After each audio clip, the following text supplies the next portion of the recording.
Yeah, ladies and gentlemen, party people in the place to be. I go by the name of the BK Apologist, transmitting all the way live. New York is the city, Brooklyn is the borough. What's good? Mm-hmm. What's Mm-hmm. popping? But tonight, we're going to definitely keep it on the East Coast because Philly is in the building. So I want to show the utmost love for my guy, Dr. Eric Mason. What's going on, sir? What's up, brother? Thanks for having me on, man. Oh man, it's the pleasure is all mine. Now, before we start, I need to brag on you just a little bit, just a little bit. Dr. Mason's the founder and lead pastor of Epiphany Fellowship in Philadelphia. He is also the founder and president of Thriving, an urban resource organization committed to developing leaders for ministry in the urban context, and is the author of 4 books: Manhood Restored, Beat God to the Punch, Unleashed, and Woke Church. Dr. Mason has been graced by God to preach and teach at churches and conferences in the United States and overseas. Dr. Mason serves through Epiphany Fellowship in helping coach and train families to plant churches in cities locally, nationally, and internationally. He is the recipient of multiple earned degrees, including a BS in psychology from Bowie State University, a Master of Theology from Dallas Theological Seminary, and a doctoral degree from Gordon Conwell Theological Seminary. Dr. Mason has served as an adjunct professor at the College of Biblical Studies in Houston, Texas, and Biblical Theological Seminary located just outside of Philadelphia, PA. So, Hmm. sir, so once again, I got to brag on you. I know you won't brag on yourself, but people need to understand the amount of work you've put in over the years. And again, sir, thank you so much for being on the platform. Definitely Oh, appreciate it. man, glad to be here, my friend. Glad to be here. Yes, sir. So we're going to actually start with me playing devil's advocate about the subject at hand. So Mm-hmm. if you came across someone who said, listen, all these other resources that people are talking about that you should use for your Bible study, it's Mm-hmm. completely not necessary. As long Right. as I have grandma's 1611 KJV and the Holy Ghost, I'm good. It was Mm-hmm. good for mama and them. It was good for Yeah. grandmama. It's good enough for me. What would you say to that individual, sir? Yeah. Well, again, thanks for having me on. Yeah. When people that say stuff like that, I said before there was a KJV, how did they come up with the KJV? Mm, Um, you know, mm. the KJV didn't just drop out of heaven. They had to have some sources to help them to be able to construct that text. So Right. that's what I tell them. I said, so it's very much needed. And then, even with words, even with words, you have, I was just listening, that was my son. I'll be annoyed. And so, even with words, like in order to properly translate them, you need grammar, syntax, you need, you know, resources to help you to contextualize that word correctly in how you translate it. And so, it's just not a good look to just kind of act as if, not, and we're not saying the Bible, isn't sufficient when translated rightly on its own. It's just because we're not from that time period, any of those time periods, that we need some helps to kind of put us in the framework of that particular time period.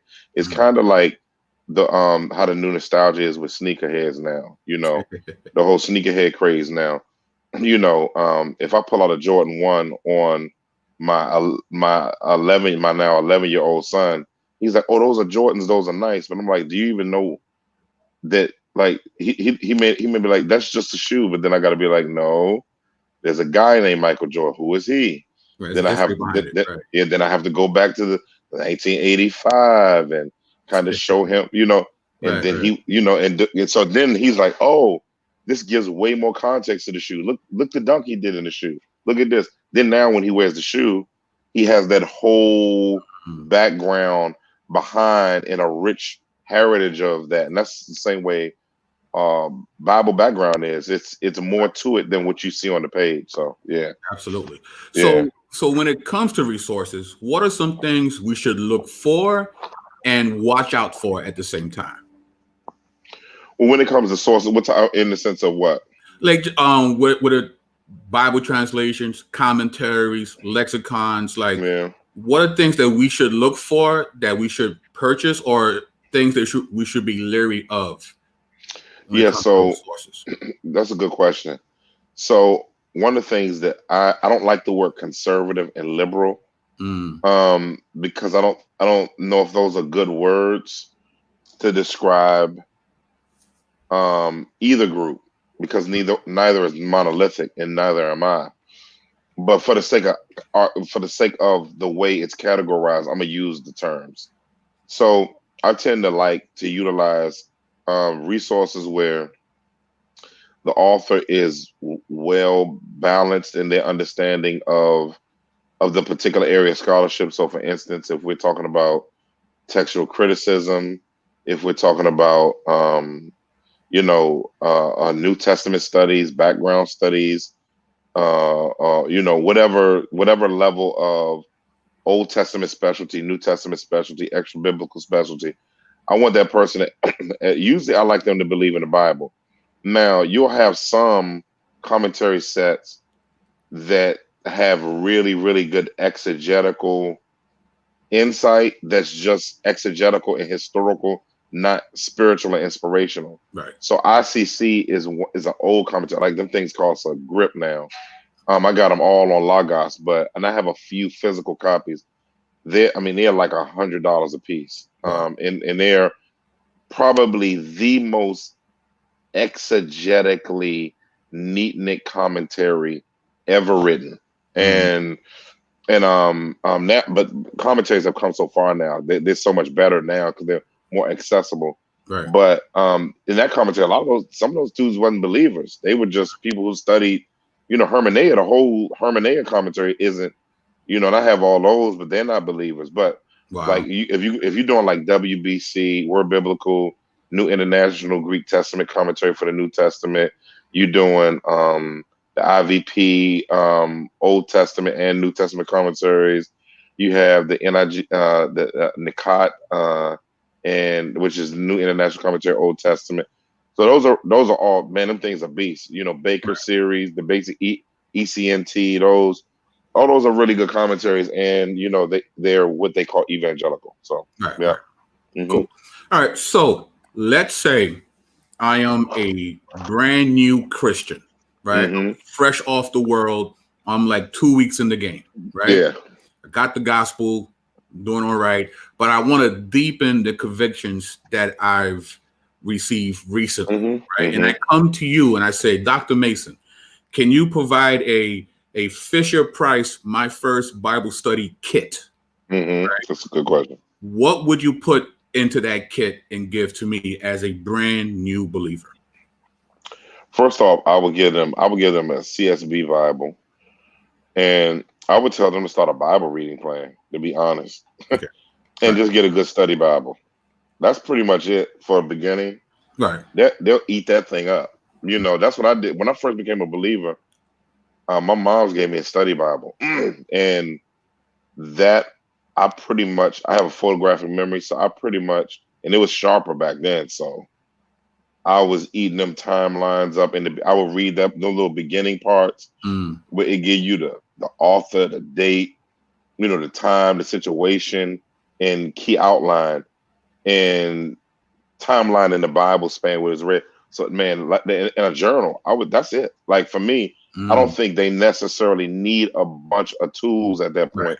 I think one of the things that people is, a lot of believers have never just read through the entire Bible and familiarized themselves Right. with the whole redemptive story. Right. And I think as they read the Bible, you have like study notes in a good study Bible or application Bible, something like that.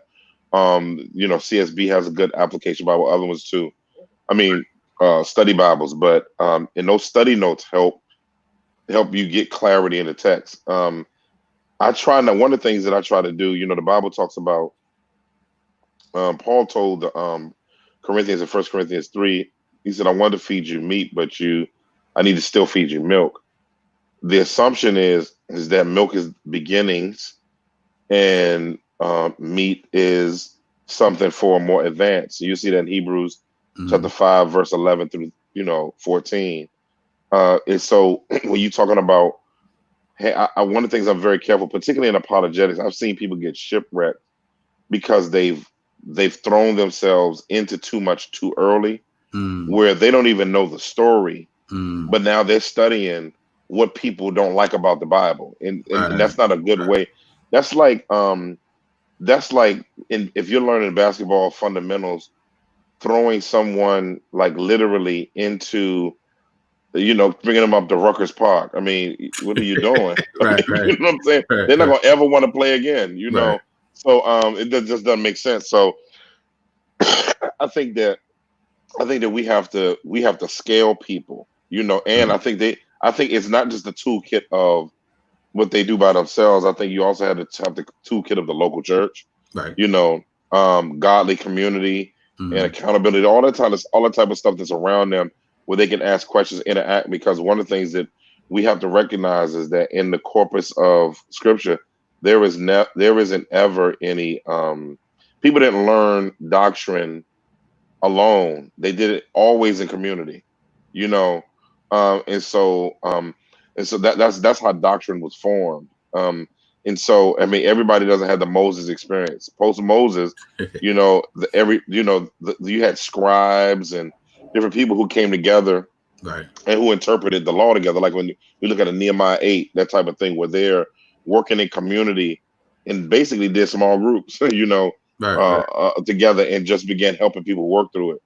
Same thing with the New Testament. Even though Jesus didn't agree with the Pharisees and the Sadducees, they learned in community. The Qumran community, Mm. which John the Baptist was discipled in, they learned in community together. The New Testament, when we made big doctrinal decisions, the apostles didn't just say, "Well, we went up to the mountain, Jesus said this." No, it was the elders and the apostles who came together and discussed the matter, and then came out with a verdict. And so, one of the things that's very, very important is to learn um, doctrine and community. Definitely. So I have me a study Bible. I have me a journal. I've been going hard for maybe 6 to 8 months. I've actually Hmm. read the whole Bible, right? Hmm. Both Old and New Testament. Hmm. And I even know like some of the notes, like who wrote it, to whom it was written to, some of the Hmm. core messages. I'm starting to Hmm. learn how the Old and New Testament connects. Yeah. But there's certain words that might throw me off. Hmm. Now, can I just use a Webster's dictionary? Or Well, yeah, I hear you. Yeah, or that's a good do I need question. a Bible dictionary? Why is Webster's not enough? Um, well, of course, Webster's not enough because it's showing the etymology of our language. So you need Right. or the history of our language, and the different what we call semantic domains. But semantic domains is nothing but the different ways that a word is used in different contexts. Same word, different contexts. Right. So and the way it's used in different parts of speech. So um, I like Bible dictionaries, but I,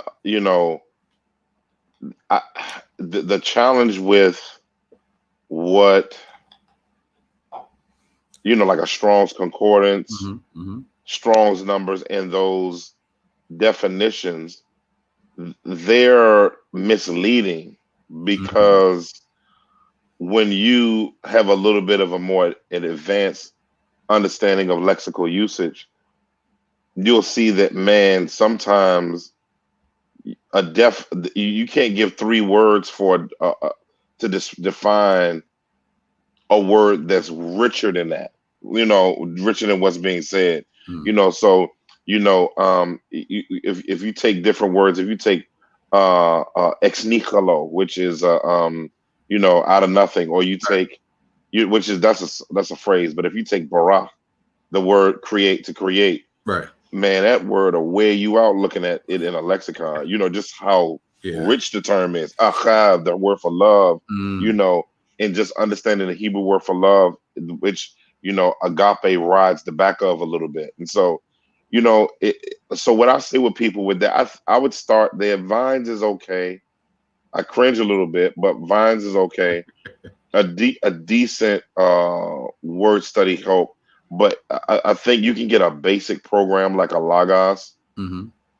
on the basic level, um, which will have a few more resources in it Okay. to help you to kind of know and understand what word usage is and how to use it in that particular context is helpful. Cool. So Yeah. I got a study Bible. I got my little writing pad. I have a Mm-hmm. Bible dictionary, right? Mm-hmm. Now, commentaries. Now, Yeah. there are different types of commentaries, right? There's Mm-hmm. technical and there's devotional. Could you explain the difference between the two? Well, I would say that there's I would break them up into categories of applicational, expositional, and exegetical. The best commentary that bridges the gap is an expositional commentary for a new believer and an intermediate believer, and for me now, to be honest. Because some commentaries just talk too much and they like some. I mean, technical. Like I don't always enjoy the technical commentaries because they're not answering the questions. Sometimes I'm exegetically asking. Mm, You know, so and so I think like an expositional commentary, like the New American Commentary, is a very good commentary. For anybody, like it's very NIV application is decent. But NAC has a bit of the technical, a little bit, but then it has just that accessibility. IVP's commentary set is like that. I think Lexham is trying to up their game mm, in theirs as well.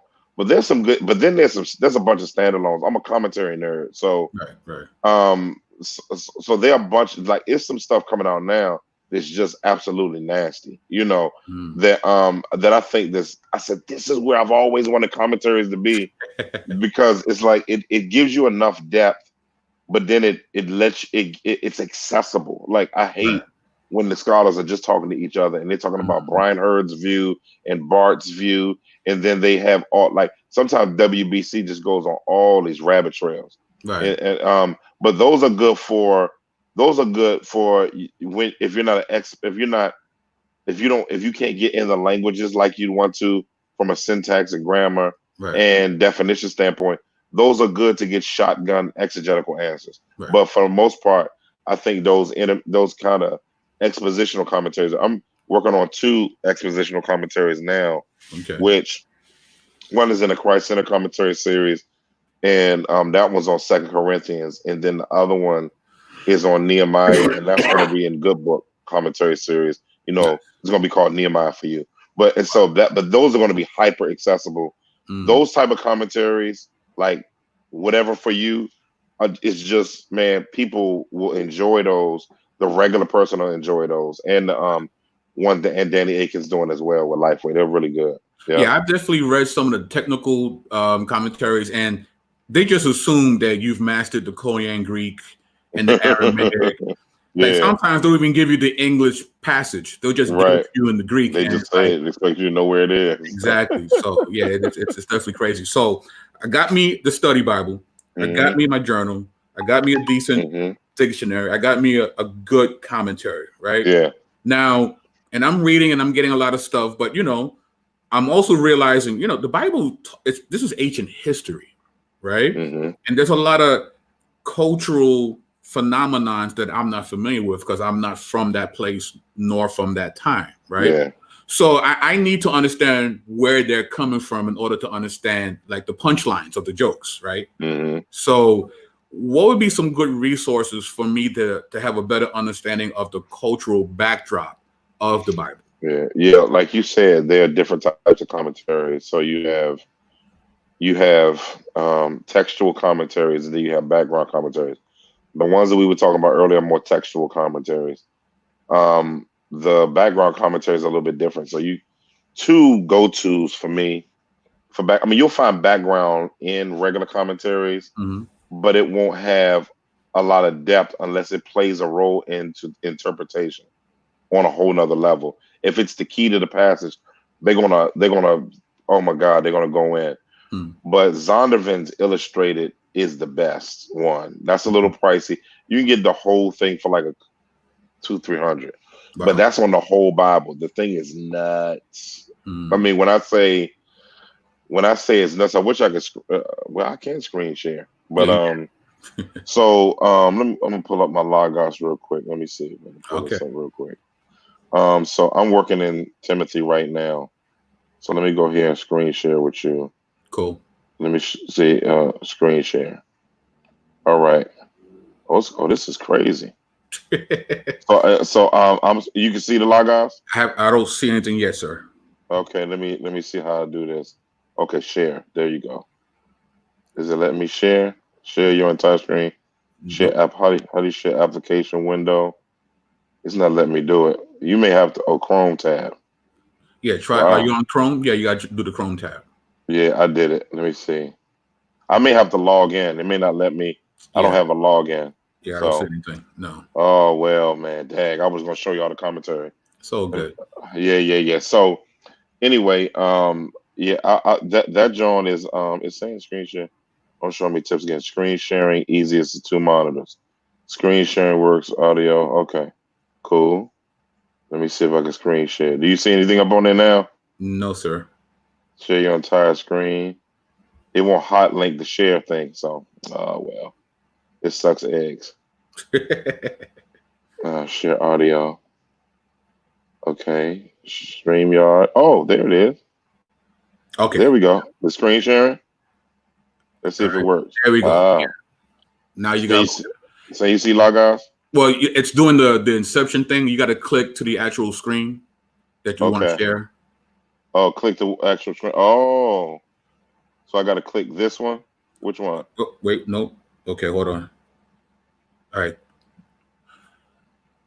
Go to the other tab. Now that you're sharing the screen, but now you got to go to the tab that you actually want to show.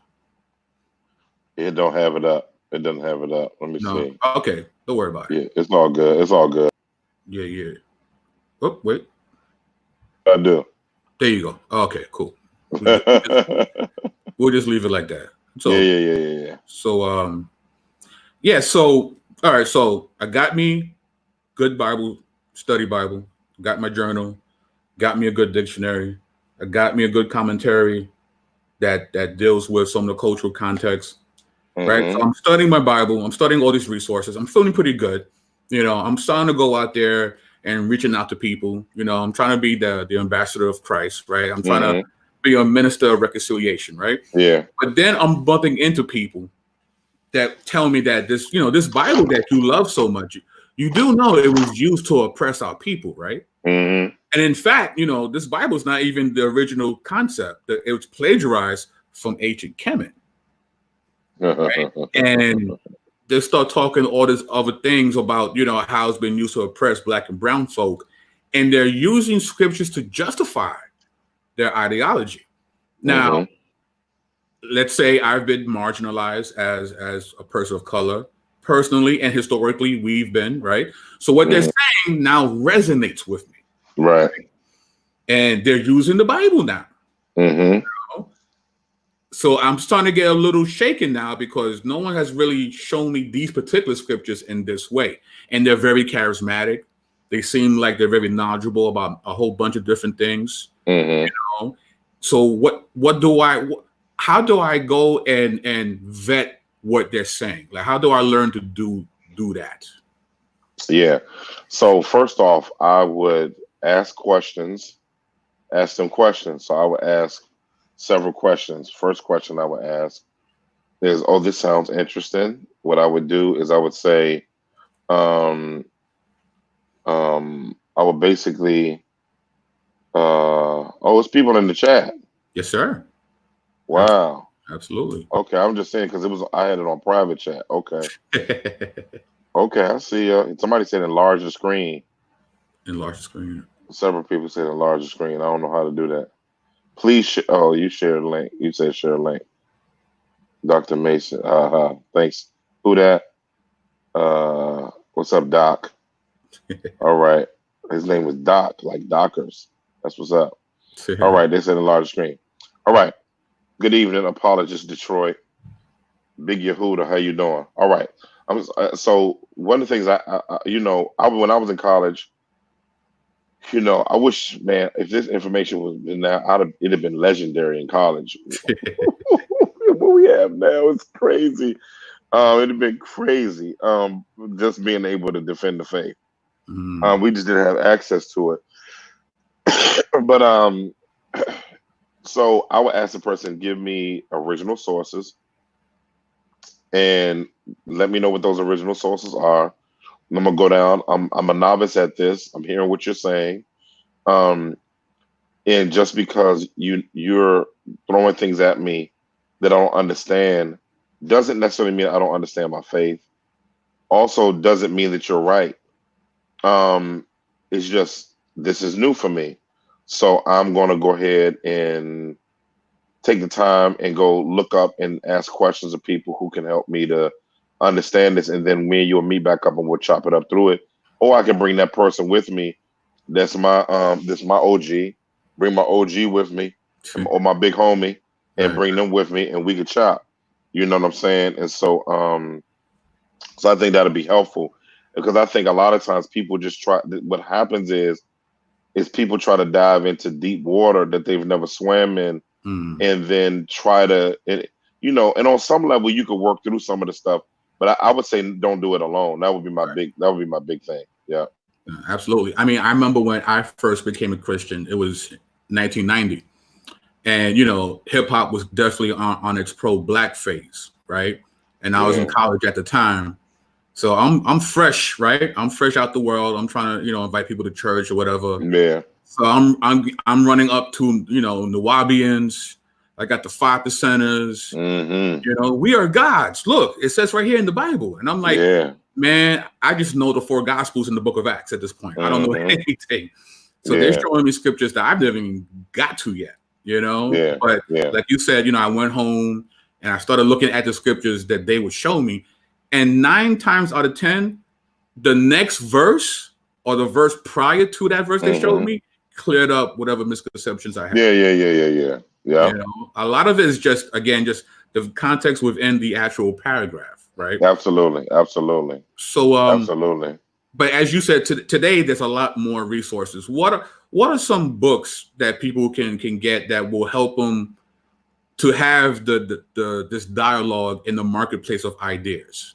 Because the art of conversation is very important to have, right? Okay. So Mm-hmm. what can help us get better at that outside of just actually talking to people on a regular basis? Yeah. Yeah. Yeah. I think some resources. Now I know why it wasn't working because I was trying to share a program, not a website. Okay. Well, I got you Um, back here. You're still sharing, so just yeah, click yeah, on it. yeah. You say is it screen sharing? Yeah, your screen is sharing right now. Okay. You just got to go to the next tab. Yeah, I'm gonna do it. I'm gonna pull it up. Is that tab No, you just took up. All right, here we go. Up, where are you? Wait, there you go. All right. all right? Is it sharing? No. It's not. I don't know what I'm doing. All right, Y'all gonna so have to train. Y'all gonna have to train the old man. we'll figure it out later. Don't worry about it. But yeah, I'm looking for this book because it's a good book. No, no, no, no, no, no, no. I'm looking for this book because this book that I have is a really good resource. For that, I'm pulling it up in my orders. No, I don't want to give the charity right now. I know a really great book that definitely Here has we go. is Yeah, Tactics. Greg Kokel. yeah. Tactics is good. Yeah. Um, uh, a good book is also Unmasking the Pagan Christ. Yes. That's a really good That's book. really dope. That's a really, really good book, and it's mad readable. Because Right. some of the stuff you get into, you don't know what in the world is going on. But I think Tactics is good. I'm still working my way through that. I've started a little bit of it, but Okay. Tactics is good. There's so much out there. But I think that's a good beginning. Tactics and unmasking unmasking the pagan Christ. Another one that's really really helpful is Exegetical Fallacies by Don Carson. Right. Um, Dave Carson. yeah, D. Carson. That book is good because it shows you interpretive fallacies that people utilize, Right. Another thing you can do is you can pull up a website on historical fallacies. And Mm. so, because a lot of times those people use historical fallacies. And so I was looking up the fallacies and I was like, man, if I'd have known these fallacies a long time ago, I would have been able to work through a lot of issues Right. that I was sweating over because Because that cuts the legs of a lot of people's arguments because absolutely they're not even reasoning properly. they're not even reasoning properly. And so when you say because something's a copy, because something's similar to something, that means it came from here. And I'm like, that's the dumbest thing I've ever heard in my life. That's like saying, you know, um, that's like saying MC Hammer, uh, uh, you know, basically is the originator of some of the stuff, what you call a song, Right. just utilizing some of those tactics of understanding, did he copy it directly or is he using it as a tool of familiarity? Right. Because when hip hop uses songs, hip hop isn't copying the song, it's using it as a tool of familiarity, to be able to communicate something contextually that Right. they have as a message. Does Right. that mean that they copied the song and it's an exact, Right. it's the song's origin is in that? And so I try to help people out with that. Right. I'm trying to And go some plug things are in. just universal. Like, everybody made bread in the H and East. So you can't be Absolutely. like, we made bread first. It's like, really? Like what? Yeah. So That's real good, man. That's real good. So I yeah. think that's I think that those type of resources, that you can get a hold of that are big resources. I Yes. call them like big resources. Yes, I sir. had to plug up. I was sitting in my living room, but this thing is pulling away at the battery, even Mm. though it's a brand new computer. but but yeah, that's one of the things that I try to do with people is I try to give them a bigger picture of understanding how fallacious an argument is when you say something like that. Basically, the copyist argument is just the oldest one. I think that's one of the things I like the way Vince Bantu did in the debate was he was able to show how you don't even understand history when you use the copyist argument because everybody copied from everybody Right. to try to make points. So yeah. What would be a good resource to learn other people's belief systems? What are good books that can help us understand, Um, like pantheism and there, you know? uh, yeah. I mean, well, I think you need a I'm plugging this in. Um, Okay. well, I think to understand other people's beliefs, you need to read their book. But you know, um, but I would say that you need to familiarize yourself. You need to get a good systematic theology. And what I mean by and getting a good systematic theology, you get like a Moody Handbook of Theology, Evangelical Dictionary of Theology, Mm. and you get those, and you'll be able to see like in Bible dictionaries, and you can be able to let me tell my son come in, come here, please, because you can get a bunch of you can get a bunch of good works that kind of helped you. Those ones like that, like the Moody Handbook of Theology, Evangelical Dictionary of Theology, um, those type of books. When you get those type of resources, you're able to utilize the categories that they have within those books to begin to see, oh, that's what pantheism is. Oh, so when Jabari was talking about the table, when he was talking about the table, hey, can you go down and see what those little books are, those little church history books? I got a bunch of little ones, purple ones, red ones, orange ones. You know what I'm talking about? They were on top of the freezer, the deep freezer. There were. I wasn't on that movie, but I'll go look. Okay. They're like little thin. Do they have like They the look, same? they look the same almost. Yeah. They look the same. um, and the ones with them that have church history on them. But yeah, and bring me another fresca, please. And so, and so, yeah, I would use those because then you'll see like, as soon as Jabari started giving, basically he was talking about Eastern philosophy when he was talking about, all of this is God. Every Right. God is, and I was like, oh, this is pantheism. That's what this is. So, basically, you just categorize yourself for me because that helps you out. Once Right. you Right. are able to categorize, it's like, oh, you've helped me to narrow what you. narrow down your philosophical construct, you know. Right. And so that's what's really, really helpful. Yeah. I mean, yeah, I mean, I think it's you can know so much, but the ability to convey what you know is so important.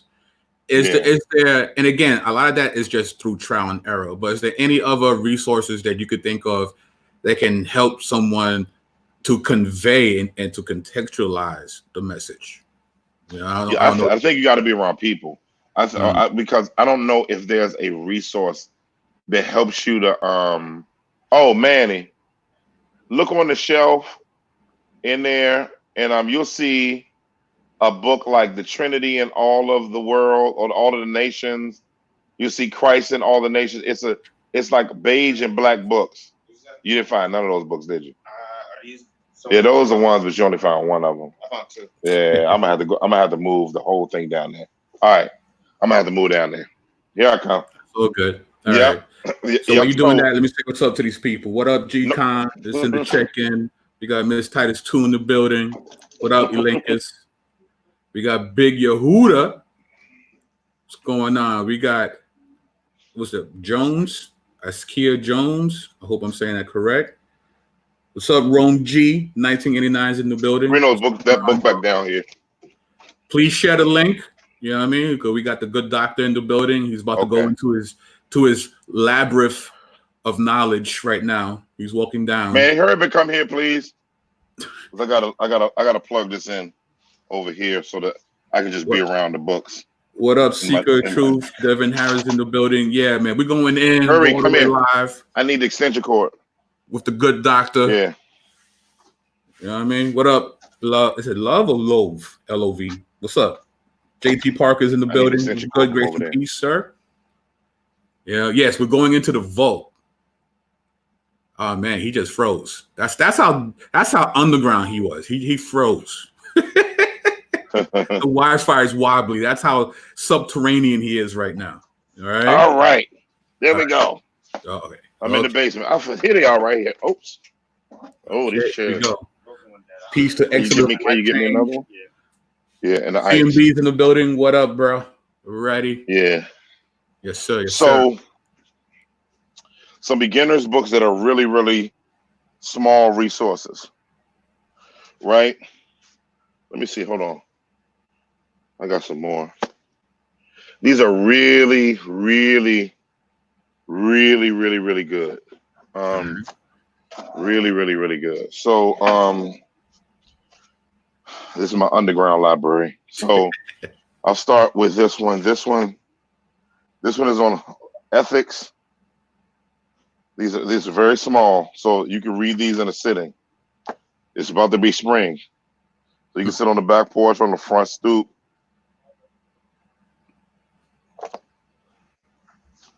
This one is God, the World, Religion. This is kind of what you was asking about earlier. Yes, sir. Yes. Yeah, nice. God, the World, Religions. Real small. All right. History and theology. All right. Real thin. Okay. Man, I need you to help me because I'm on the live, buddy. Oh, she did. Okay, I'll be up. Okay. Your hand is kind of blocking some of the office names. So okay. Yeah. There you go, like that. Perfect. Mm-hmm. Nice. Yes. Cool. Everybody take your screenshots, right? Okay, cool. Yes, we definitely can see that. Mm-hmm. All right. Okay. Okay. Mm-hmm. This one is good. Okay. This was good too. Because you'll go through here and it'll give different people, places, and events. It's dope. Nice. Oh, that's a good one too. Theological terms. Yeah. Okay. See? Little small John. Nice. I know you like this one. Ooh, yeah. That's what's up. Little small Johns. See? Know how we got. Okay. Right. Yes. Okay. Know the creeds and councils. Yes.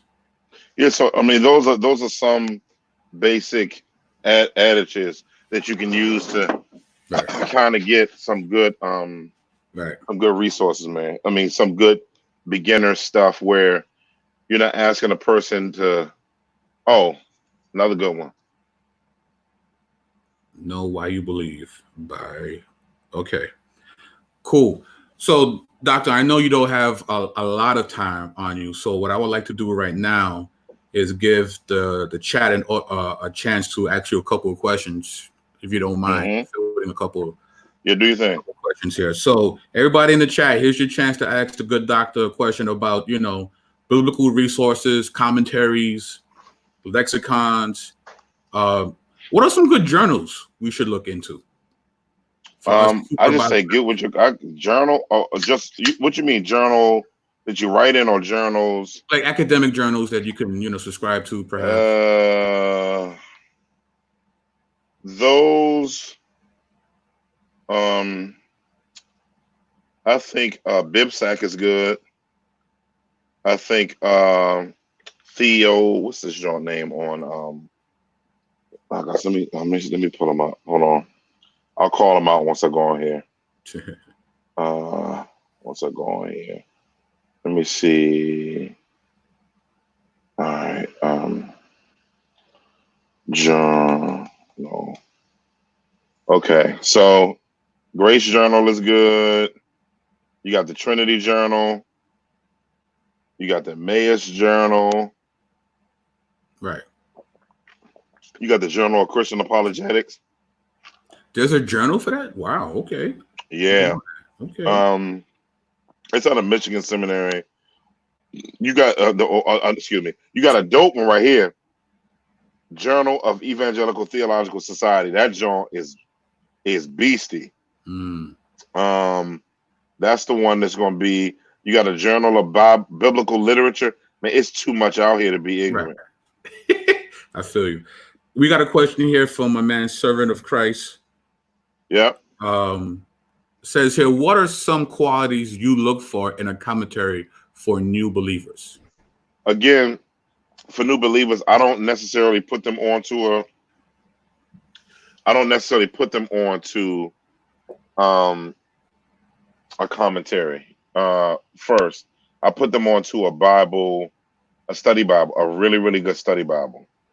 I think one of the things I want to get them doing is reading the Bible, not about it.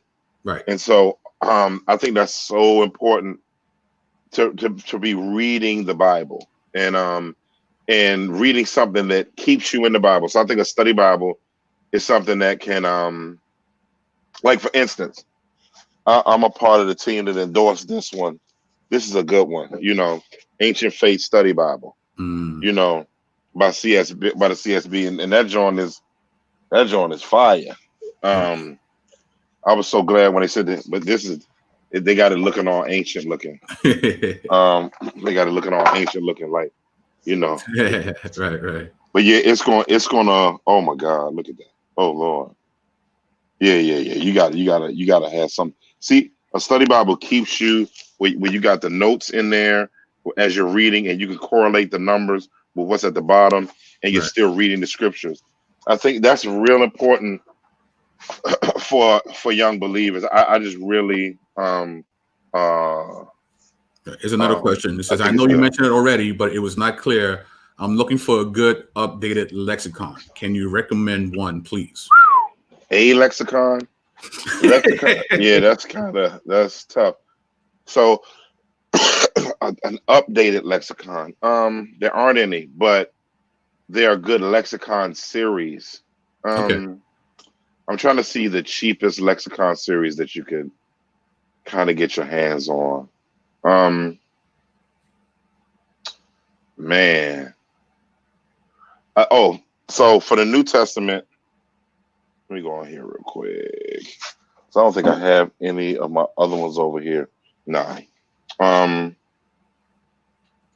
me pull this up real quick. Lexicon. Say con. All right. So what I would say are good lexicons. You can get one that's called, it's a one series for the Old Testament. So you can get Halot for the Old Testament, Hebrew, Aramaic lexicon of the Old Testament. That's a good one. It's hefty, even though it's compact. So Halot, you can get that. For the New Testament, I would get the evangel. What's that lexicon that I use? Da, da, da, da. Where's Logos? All right. It's one that I use every week, pretty much, for sermon prep. It's called the Evangelical Dictionary of the New Testament. That's real. That joint is good. It's like a 3-volume set. You can get a few. Just like everybody should have that in their library. If you're on the intermediate level, you need that in your library, because they're accessible. It's scholarly, but it's accessible and gives you clear definitions. Sometimes lexicons is frustrating because they have all of this stuff you can't understand. Then you've got to find a definition. But I for larger sets, it's a different story. Right. Cool. Next one up is Aaron, only one. Dr. E, what would you tell someone who's attending an overly traditional church that's asleep when it comes to urban apologetics and culturally relevant ministry? What would I tell them? Yeah, I don't know if I would tell them anything. I know that I would probably sit down with the pastor and ask the pastor humbly, is there any way I can kind of talk to you about some of the things that I would go humbly and say, can I ask questions about some of the things that's going on with my generation that that I don't get any, I don't have much help on anywhere. I wouldn't accuse the church of being old and irrelevant. I would kind of go humbly and say, can you help me with this? And as you begin to ask the pastor questions about, different things, that pastor may be knowledgeable, may not be knowledgeable, but then begin saying, if that pastor is knowledgeable, let them help you with that and let them know that it's a need. Either way, if they is knowledgeable or not knowledgeable, if there are other young adults in that church or in that area where you want to help bring awareness to some of those challenges to help that church to build out its mission to that particular populace, then what I would do is I would humbly ask the pastor permission. I would develop a proposal, an urban apologetics proposal, and ask for a small budget and then work on it like that. Cool. Yeah. Here's another question. It's not exactly on topic, but Beatrice is cool people, so I'm going to let you slide on this one. So how did Dr. Mason get involved in the Unseen Realm film? They just asked me. Yeah, that was it. Real simple. Cool. Yeah. Here's a question I have. So within the realm of the conscious community, we hear the term scholarship get thrown around a lot. And everybody, claims to be a scholar. Could you give us a definitive breakdown of what a scholar actually is? Yeah, that's easy. A scholar is someone who has a PhD in a particular area of discipline, and they have a area of specialty, and they've been peer reviewed and vetted. Nobody in the conscious community is a scholar. Period. Wow, that's nobody. Now, because they try to act like they're a master of everything they talk about, and and even me, who is not a scholar in all the disciplines that in urban apologetic or any. Nobody's no scholar. That's like, this is where I talk about it. Like, if you go to your primary care physician and you have a heart. Oh, you froze up, Doc. You froze up. Let's wait for him to get back on. We got J-Man in the building. Yes, it's the good doctor. Yes. So gonna wait for him to figure it out. As you see, he's in the basement, so I'm sure he's having some Wi-Fi issues, which is quite all right. So, but as you heard, oh wait, I think he's coming back. Yeah, he's back. Yeah, so even if you have if you, as a doctor who's a primary care is not trying to be a surgeon. If you need surgery, they send you to a doctor that specializes in that particular thing. If you have PPO, you don't need a referral. If you have the other type of insurance, you got to get a referral. And so a lot of times people try to talk on stuff like these guys, like these Hebrew Israelites that try to talk on text criticism. It's like, bro, you don't know what you're talking about. When I see dudes like in the college community on side of the TV, like talking about those things, and then they'll say, "Let's debate." I'm like, to be honest, none of us are experts on some of these things. Let me bring to the table an actual expert. We'll study some of it because I've been exposed to it, and I can probably give you a better answer than the average person. But for the most part, if you're trying to prove that the Bible has been like you're trying to talk about Syriac manuscripts, or you're trying to talk about the Elephantine Codex, why isn't the Book of Jasper added? Like I'm just like, bro, you don't even understand like let's just say this. Like somebody said, why wasn't the Book of Jasper added? It's one of the lost books of the Bible. I'm gonna say, did you know that the Book of Jasper was written in the 11th or 12th century? How do we know that it's not like the other, even though it's in Hebrew? So I'm gonna Mhm. say, look, the Old Testament is written in a certain dialect of Hebrew. The Book of Jasper is in a totally different dialect of 1,500 years later than the Old Testament books. So that's how we know that. But then they're gonna say no, but it was hidden because. And then when all I'm saying, I'm using that as an example to say, you know, I can tell a lot of times, and I get it.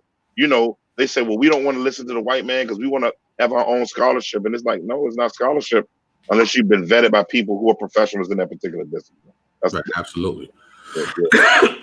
So come on, guys, we got the good doctor in the building. Please, if you have any questions, now is the time. You know what I mean? Let's ask them. This we don't get the good doctor on YouTube that often, so let's take advantage of this real quick. So Have evangelicals respond to the current social justice issues with red herring fallacies? Um, no, for the most part. I mean, there's only a few crazies that still acting a fool. right. Um, where Here's a should one begin their studies of apologetics okay. when they're? Oh, we already did that one. How do you get Here's on? one that's I like this one because this one's super nerdy. Thoughts on the prevalence of ultra skepticism and the failure to accept the responsibility of the burden of proof. Also, the idea of irresponsible disbelief. That's Yeah, interesting. I think yeah. So that's a good question. Let's start with irresponsible disbelief. When we talk about irresponsible disbelief, um, that's a good statement because I was just telling someone the other day, you don't know enough not to believe the gospel. In other Mm, words, when someone say, "I used to be a Christian," there's a couple of things that comes to my mind. First off, I'm like, was Mama just taking you to church, and right. you say, "I used to be a Christian," or were you a bona fide believer who was baptized and was serving, and you were a member, and you were die hard for Jesus? Then maybe we could say something was going on with you. You were maybe near to the kingdom. But then someone begins to say, "Man, I stopped." Like somebody was telling me, somebody watched what's that show that the dude did, the series called Hidden Colors. They said I watched Hidden Colors, and now I'm leaving the church. I'm like, what? I'm like, first off, That happens a nobody in lot. there is an That expert. happens a lot. Like, I'm That like, happens a lot. nobody in there is an expert on their craft. But this is the challenge. Blacks are so hungry in this country, black and brown people, for ethnic affirmation because of the decimation of our ethnic image, that we'll take anything as a validation for who we are, Mhm. even if it's uninvestigated. And so a lot of times it'll just it's like an affair. It's like if you are married to somebody and you're not getting what you need from that particular spouse, and then someone starts speaking your love language, and next thing you want to do is divorce your spouse. That's what happens a lot in when it comes to the faith. And I think we have to do a better job as a church to affirm Black identity, but we also got to, more than that, make disciples better. I just don't think overall the church has a doctrinal focus on developing disciples. And so that's what I call irresponsible disbelief. Yeah. And to go with that analogy, right, in order for that marriage to be healthy, there needs to be communication. Absolutely. So that third party couldn't even enter in the first place, right? Absolutely. So yeah, that's good, man. That was a good question. This is here's ask him if he knows Sister Cherry. I don't. You've been. I never met her. You've heard of her. I've heard of her, but I've never met her. Yeah. All right, J-Man. So there you go. Any other questions, guys? He already has a few minutes left. We really want to maximize what we have here. So there was some questions up earlier. I'm trying to go up to them. Here we go. CMB, my man right here. He says, follow-up question from an earlier question. As a pastor, do you know other pastors, preachers who do not see a need for urban apologetics, and how do you address this need peer to peer? Yes, Colin is an assistant pastor in his church. So okay, let me see a follow-up question. Yeah, as a pastor, do you know other pastors, preachers who do not see like CMB? Are you talking about Black pastors, brown pastors, or just pastors? Because I mean, I think that now the Black church is waking up to the need real hard for urban apologetics. Like, I get all kinds of requests about it, and now that everything's popping off, people are asking for resources. I mean, resources all over the place. It's unbelievable how hungry the church is now for a larger framework of resources to deal with the issues that we're dealing with today. So yes, I see it happening and popping off a lot. Cool. A question for us fellow urban apologetics, because I know you keep your finger on the pulse. I know you watch what's going on. What can we do better as people who are trying to defend the faith online? Stop arguing online with people. I'm talking about on subject matter that's personal, not we're working through a doctrine. Don't let urban apologetics, nobody pull you into personal attack. This stuff that's not a good look. I was seeing an exchange between an urban apologist and a dude earlier, and I was like, no matter if you're right, fam, this is not a good look. And so I think we gotta apply the law of Christ and how we interact with people online, even if they're talking vile. So I think we have to be careful of that. That's like the biggest piece of advice I would give. Cool. Definitely appreciate that. My man SOC, what are some things you would pay attention to know whether the Lord has called you to be a pastor? If you can do anything else, do it. If you can't, be a pastor. Okay. Yeah, if you can do anything else and not feel convicted, do whatever else you can do. But if you can't help but be drawn towards pastoring people, you might be called. Absolutely. First Timothy 3, he who desires, he who epithumeos, the office of a pastor, desires the good work. So that's what the scriptures say. Yeah. Right. Okay, here's a question that never gets asked, right? Yeah. After apologetics, then what? Right? Let's say you give a compelling argument, you actually win the person over, you've persuaded them, they see that they need, how do you help that person after the fact? Yeah, well, for me as a pastor, that's easy because that's what we do all the time.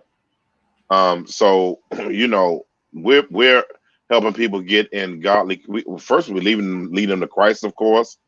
And once we lead them to Christ, it's baptism, it's membership, it's throwing them into the community of faith and helping disciple them. That's like, for me, I don't understand urban apologetics separate from the local church. It's like Right. I don't even Right. I don't even know what that's for.